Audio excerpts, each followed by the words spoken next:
Welcome everyone to our latest presentation here on Assistive Touch. This video is with Description Video Works and the company and what it does. Enjoy the presentation done by Jenna Suri.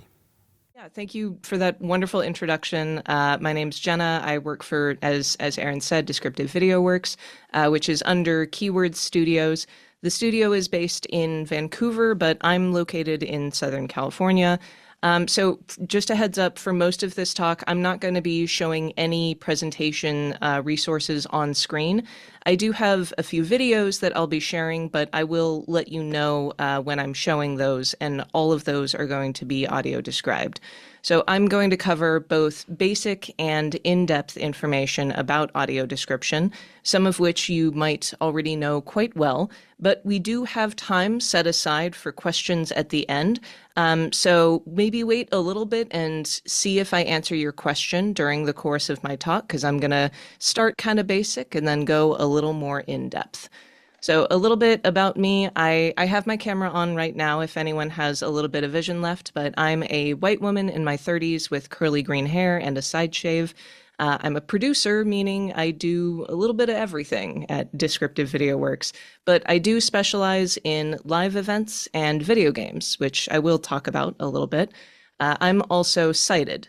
So first of all, the very, very basics. Audio description is an accessibility feature for video or live performances, which adds a narrator who speaks in between the dialogue to describe the visuals. It's a totally optional feature that can be either live or pre-recorded, but it can be enabled in a variety of different ways. Audio description can trace its origins in film and TV back to the early 90s, but its origins in live theater go back hundreds of years. Nowadays, AD in English is commonplace for major films and TV shows, theatrical productions, some live events, and now a handful of video games. If anyone here has seen audio description before, or has never seen audio description before, I'm going to play a clip which shows you how much of a difference it can make. So first, I'm going to show a clip from an action movie scene, but the visuals are completely blacked out, so there's nothing showing on screen, and there's no AD narration. It's about a minute and a half. I will then go and show the same clip again with the visuals and the AD included, just to show how much of a difference it makes. So, and all right, I'm just going to play a brief, like a couple seconds, and if I could get like a thumbs up or someone to come off mute to say that whether you can hear it. Thank you. We can hear it. We can hear it? Okay, great. All right, here we go.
So I intentionally selected a scene which had pretty much no dialogue, and I'm sure we can surmise that this is probably a car chase of some kind, but I've personally got no idea who's chasing whom, what vehicles are crashing, or really what's going on at all. So let's watch that same clip again, but with the official audio description added. By the way, if And anyone was able, yes, um, before you start the next one, if you could yeah, turn the sound up a little bit, it sure. was hearable, but for those who might have some harder hearing, it might have been a little too soft. So if you could turn I the can sound up a absolutely little. do that. Thanks. Yes, yeah, indeed. Yeah, so hopefully we'll be able to figure out what the heck is going on this time. And by the way, this is a very famous scene from a very famous movie, but you would never know it unless you got some more information than just some, tires screeching and cars crashing. So let's take another look. John turns into traffic and a tow truck brakes hard, skidding into the wrong lane. As it drives on, the assassin catches up to it. He yanks the driver out of the moving truck and gets in. Closing the door and grabbing the wheel, the assassin follows John, who glances back at the truck. With his icy blue eyes trained on the road, the assassin shifts gears. The truck plows into a sedan, knocking it out of the way. Accelerating, John swerves around cars on a 3-lane road. Behind him, the Terminator pulls out of a mall road on the Harley, cutting off a sedan that gets broadsided. In the tow truck, the assassin barrels through cars in an intersection.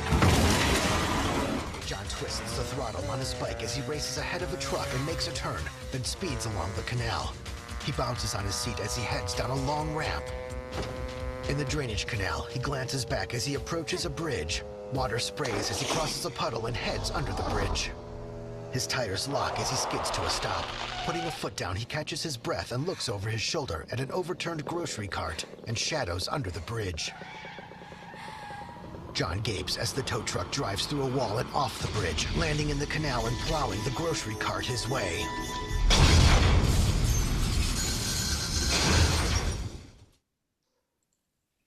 So that clip is the very famous tow truck scene from Terminator 2. And you can see how much the AD adds to the action. So, by the way, that scene was an example of excellent AD, where the writing and narration fits the tone of the scene and it's compliant with all of the current guidelines. But unfortunately, it's also possible for AD to be really, really bad. Um, Here's an example from the movie Aaron Brockovich, which shows what is supposed to be a very dramatic scene. Just a moment. Go home, get well, because you're no good to me sick. I need you, all right? This case needs you. Did you tell them that? Ed works his jaw, looking guilty. Erin takes her purse and leaves. So, yeah, unfortunately, sometimes the AD narrator is just text-to-speech. Some people don't really mind that, but I personally hate it. The community at large is pretty staunchly opposed to it. Regardless, just as a warning, it is unfortunately common on some streaming platforms, especially for older movies or less popular ones. So this brings me to a question that we get pretty often. What makes audio description good? What are the rules and who decides them? Surprisingly, there's actually no governing body for audio description. There are no official certifications or accreditations. The guidelines are determined by each individual production company, like DVW, or by the style guides of large clients like Netflix, Disney Plus, Hulu, etc. Influence can also come from organizations like the ACB and NFB, broadcast television laws, or from the community at large. So at DVW, for example, we have an advisory council comprised entirely of blind film critics who advise us on any updates we might need to make to our rules. So certain terms to describe people might fall out of favor, for example, and we need to update our language. So if all of this sounds super useful, now you're probably wondering, how do I get audio description for myself? So let me walk you through a few different places where you can find it. Even if you've watched audio description before, this might have something new for you. The first method is as a secondary audio channel on broadcast television. This can be accessed using the SAP button on a regular cable TV or satellite TV remote. in language settings for a live stream, either of those. Major events like the Olympics, presidential inaugurations, the Oscars, and even the Macy's Thanksgiving Day Parade are all audio described. Certain channels have a minimum amount of primetime content which must be described, but the FCC is actually looking to expand these requirements in the coming years. So hopefully that goes through. The social media sites for the Audio Description Project, or ADP, are a great way to stay updated on major live events, which are going to be live described, and how to tune into them. The next method is on streaming services. So on streaming sites like Netflix, HBO Max, Hulu, Disney Plus, and Amazon Prime, you can find the audio description as a spoken language option or as a separate accessibility toggle alongside the captions. Some sites will allow you to set your default preferences, but for others, you have to go in and switch the language every time you start watching something new. So if you can't get it to stick, that's probably why. If you're watching something on DVD, the process for enabling the AD is the same. Look in the spoken language options. The DVD box will also have audio description on the back, unfortunately in very tiny print, saying whether audio description is on that DVD. Next, movie theaters. So major chains of movie theaters will offer headsets or an app to customers free of charge. Sometimes the headsets are multifunctional, so they offer alternate dubbing languages, a dialogue boost, or they have AD. Some theaters let you just grab a headset at the box office when you arrive. Some require you to book it ahead of time, but just be ready for the fact that these things never work and the employees have no idea what to do about it. I think my longest streak of apologetic ticket vouchers was 5 in a row for headset failures. So I went in, headset didn't work, got another ticket voucher for another movie. I went in, headset didn't work, rinse and repeat 5 times in a row. I've also seen some theaters that are moving toward a phone app instead of a headset, but I have not had any experiences with these yet. Jen, if I can jump in, Yeah. Whenever I go to the movies, I just, I'm usually going with my wife. We both get one just because I know one of those is not going to Yeah, work. And as a backup. I always have one as a backup. And then you said you haven't had experience with the app. I haven't had the experience with the app in a movie theater, but in New York City, for musicals, they have the app where you download. And I saw a couple different musicals with that setup. And my understanding, just for how those work, is I guess the lighting for the musical is all kind of timed to the show exactly. So they said that the audio description is actually tied to which lights are going off because it knows that's from the fantastic. lighting where you are in the musical. That worked out really, really well. The other thing they told me though is that is usually not available on opening weekend. They need a couple months to go by to get the timing all down and make the recording. So don't go to opening weekend and expect to have the audio description. Wait, maybe 6 months, and then you're more likely to have the audio description for that musical. That does make sense. Yeah. So there are a few different systems that might work nowadays for it, whether it's its own self-contained device or an app. Which segues perfectly into my next point. So for live plays, for concerts, other in-person events like theatrical plays, you will need to request the audio description with the venue ahead of time. So when you arrive, you'll receive, like Aaron said, a headset or a device which receives either a radio broadcast or some sort of pre-programmed thing, or you might even be directly hearing a real human live describer on site. And even if the venue doesn't offer this service, it's always a good idea to actually just request it through their official channels. I can't tell you the number of times that we've had a venue contact us because they'd never heard of AD before someone requested it, and they wanted to make it a standard service offering for the future. All it takes is one person raising the question. So AD can also, and another yes. thing, just showing because a lot of people here are from Boston. You guys might know Broadway in Boston, where they bring up the musicals from New York into Boston. Those will often have a dedicated showing, like the Sunday matinee will be audio described, Mm, in which they have a live person telling it. So don't think that you can't go to any of them because none of them are going to be audio described. There's usually one or two over the course of the time that the 2 weeks or the month that musical's in town, that they will have a specific audio described one. So not all of them will have audio description, but some of them will. So you great just gotta, point. when you make the ticket, just say, is this one of the ones that would be audio described, and Yeah, attend that. yep. And that does bring up a good point where there are also some movie theaters. This is extremely rare, so I've never managed to find one. But some movie theaters will run showings with open audio description, meaning the audio description plays over the speakers for everyone in the audience to hear. That's always something that you can ask for because that would have to be like a specific showing that has open audio description. But it never hurts to ask. You might have a movie theater near you that does that sometimes. And that makes it a lot easier because you don't have to mess around with a headset or anything like that. So AD can also be found at museums, theme parks, and art galleries. You'll need an app or a device from the venue for these again, but sometimes they're available as pre-recorded audio or text files that's just on their website where you can access anytime without even going to the site.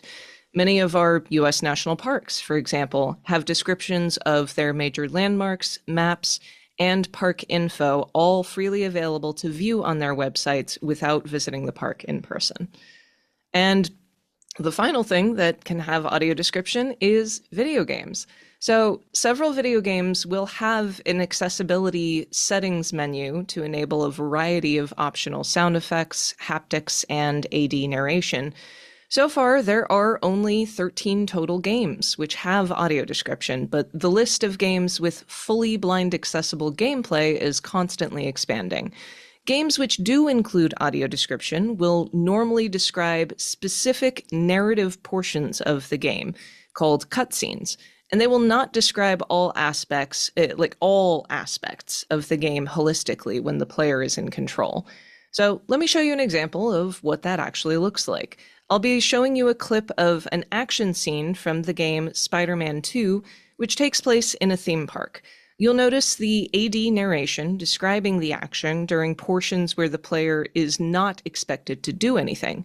But you'll also hear a feminine text-to-speech voice, which is reading out button prompts. These are buttons on the controller that it is telling the player to press. So the player has to quickly press the right button to succeed whatever the character is trying to do. If they fail, they need to try again.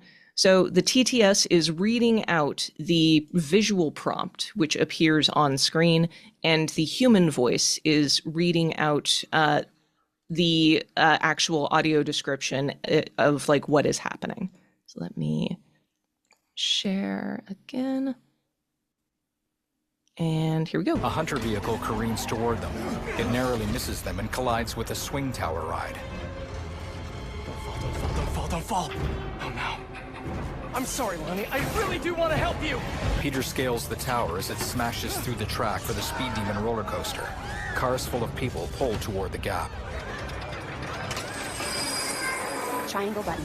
Peter helps civilians off the front row of the coaster. It's gonna be okay. The coaster tips forward over the missing track. Peter webs it up, barely holding it in place.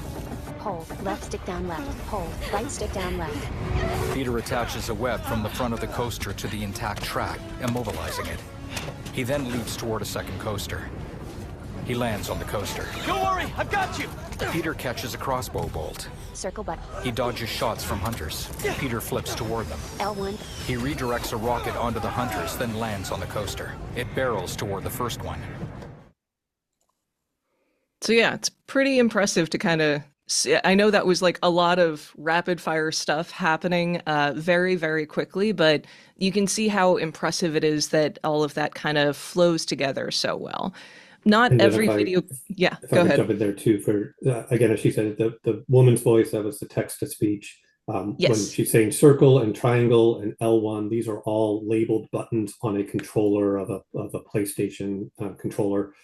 So that's what it is. There, press the circle button, press the triangle button, Yes. press the L1 button. That's or push the joystick down to the left. I think was one of the other ones. So Yes. those are all types of buttons and what those buttons are called on a joystick for those who haven't played a video game or a PlayStation before.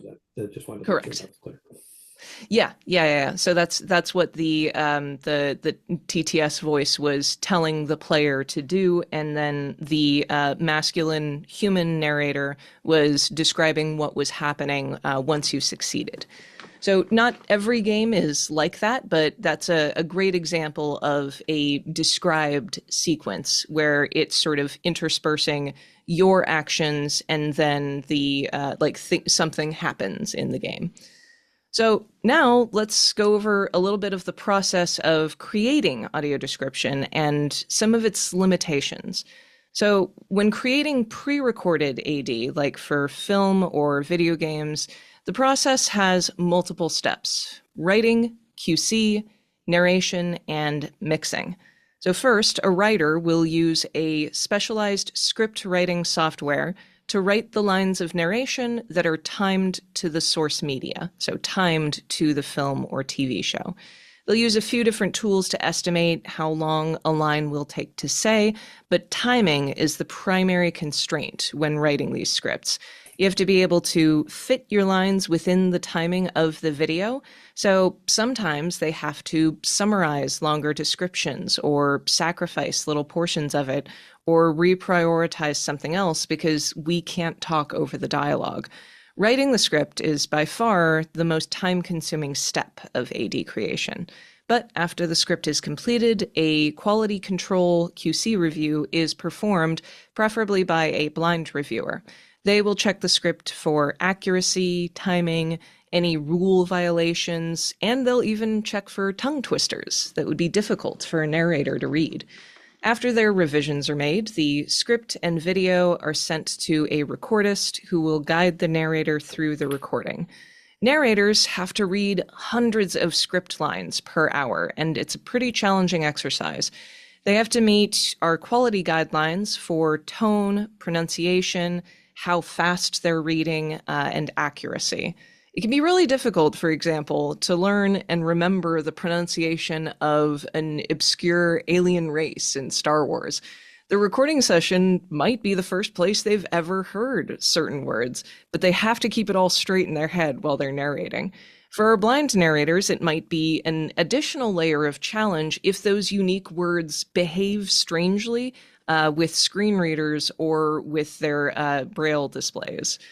After the narration is recorded, our audio mixers work their magic. So the narration is always in mono, meaning it comes out of both sides of your headphones exactly the same, but the rest of the audio will still be in stereo or surround sound. It's up to the mixers to clean up the narrator's audio and to duck the volume of the video to ensure the narrator can be heard whenever they're speaking. So this isn't my personal area of expertise, but there are some sounds which compete with the narrator's voice more than others. So some low-pitched background music might not compete much with a high-pitched feminine narrator, so the music doesn't need to be ducked at all, so it won't be changed. But on the other hand, background crowd chatter might compete with our narrator to such an extent that we really need to duck the movie audio so that we can understand what the heck the narrator is saying. It just depends, but that's why our mixers are magicians, and I don't understand anything about it. So once the audio is all mixed and finalized, we hand it back to the client, and it's up to them to make sure it's implemented properly and that the timing and languages match the selection on wherever it's going to end up. So that's how it's made, a bit of a peek behind the curtain. But there are limitations to what we can do, unfortunately. If you've attempted to access audio description before, you might have noticed that sometimes it's difficult to find. There are a few reasons for this. One is that, weirdly enough, the AD is actually owned by the distribution platform and not the studio or production company that made the film. So if a film gets sold to a different streaming service, the streaming service will remake the AD. Any audio description that it had previously does not carry over. So, for example, you might go see a film in theaters and find that the audio description that you heard in the movie theater is completely different once the film hits Netflix. It's because the AD does not stay with the film. It does not carry over with it. The AD and the captions are owned by the platform that is currently hosting it. There might also be regional restrictions on the audio description. So, for some strange reason, AD available in the US might not be available on the same platform in other countries. If you go to Canada or the UK, it might be a different audio description service, or it might not be there at all. This is the bane of our existence as AD producers. We hate it. It's been a long-standing battle where we've tried to advocate for pass-through, which is where the audio description goes with the film, to be mandatory, but it is a thorn in our side. We're not there yet. Being in the US, thankfully, does usually make things easier to find, but you're probably going to run into some frustrations at some point because of that. To stay up to date on any new films or TV shows which release with AD, I would highly recommend following the ACB's Audio Description Project on social media. They maintain a fantastic master list website, which is fully searchable, and it tells you what platform currently has the audio description, where you can find certain films, and if there are multiple versions when they were released. So the clip from Terminator 2 that I showed earlier actually just recently got redone audio description a couple of years ago because it moved to HBO, and HBO redid the audio description.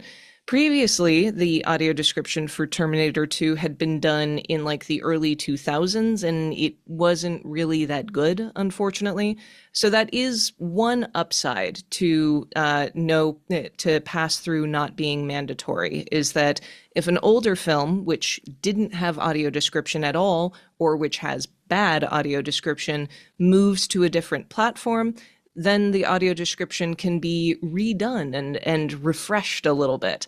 And so that's the one positive, the silver lining to it. So go take a look at the Audio Description Project. If you follow them on social media, they make regular posts when there are new movies, TV shows, or live events that release with AD, if you want to keep up to date on those. But if you want to go back and search a master list of what stuff has audio description and where you can find it, that would be on the ACB's Audio Description Project website. Their website also has a list of training resources. If you're interested in learning more about the industry or getting involved in audio description yourself, that would be the place. So you can see what trainings are available for writing, QC, or narration roles. If you're wanting to get into the industry, that's where you can learn more about training that is available to help guide you through it. With that website, do you know the website off the top of your head? Is it acb.org/ADP, or do you happen to know what it is? For the training or the master AD list? The master AD list. So the master AD list is going to be, I can paste this in the Zoom link if you like, but or in the Zoom chat if you like, but it's going to be adp.acb.org/masterad.html. So that's going to be masterad.html. Great, thank you. Yeah, of course. It also lets you browse by streaming platforms. So, like, if you have Peacock or you have Paramount Plus and you just want to browse what is available with audio description, that's a great place to do that. So, I know that was a ton of information. I hope you learned something new, even if you're already an experienced consumer of audio description. But that is the end of my talk, and I will open things up for questions if anyone has any. Jenna, how long does it, from when you get a film to when you have the audio description complete, how long does that process take? Is that days, weeks, months? It depends. So I think normally we quote people a 5 business day turnaround. It can happen faster if we charge people some rush fees, but basically it depends how long the film is, and it also depends if there are any subtitles. So that's another cool thing about AD is the narrator will read any subtitles that appear on screen as though it is a dub, which is super useful. But if there are subtitled portions, that means we need to get more narrators in on it, especially if there's multiple characters talking at the same time with subtitles on screen. So writing for a movie, it takes about 1 or 2 full days of uninterrupted work. So if you have anything else going on, that's going to add to it. But like if I were to sit down and concentrate solely on writing the script for a movie, it would probably take me like 8 to 16 hours of work. That's like the longest step by far. Recording it probably takes about 3 or 4 hours for the narration, and then a couple more hours for the mixing portion of it. And you can see how things would kind of be spread out over several days, and scheduling is a massive part of my job. So yeah, we normally turn things around in 5 days. With TV shows, when you have, let's say, in the modern age, 13 episodes or something like that, do they hand you all 13 episodes at once, or are they handing you like one each week? And, we need this by this date to post it up on Paramount Plus, or? It depends. Almost always we receive all of the episodes at once, even if it's going to have like a timed release. So that's for like pre-recorded stuff. If things are like live or semi-live, or they're in the process of creating them every week, then we might receive those on a weekly basis. So I always audio describe. There's a series on Xbox's YouTube channel called This Week on Xbox, which is just a summary of all of like the new releases and gaming industry events that happened that week. So that one is a very, very quick, like under 24-hour turnaround time, because we know it happens every week and we have resources lined up for it. But it's not ready until it's ready until like right before it releases. So obviously that one, we receive it every week. We do it every week, and there's no way for us to like receive future weeks in advance. For most TV shows, we get the entire thing, or if the show itself has never had audio description before, we might receive like 10 seasons of an older TV show, and we'll hand each season out to different writers, just to get things going a little quicker. I think I did like half a season of Desperate Housewives a few years ago. Jerry That was a fun one. Feliz, Access Technology Director. Phone number 857-443-6636. Email jfeliz@mapcommunity.org. Thank you so much for watching.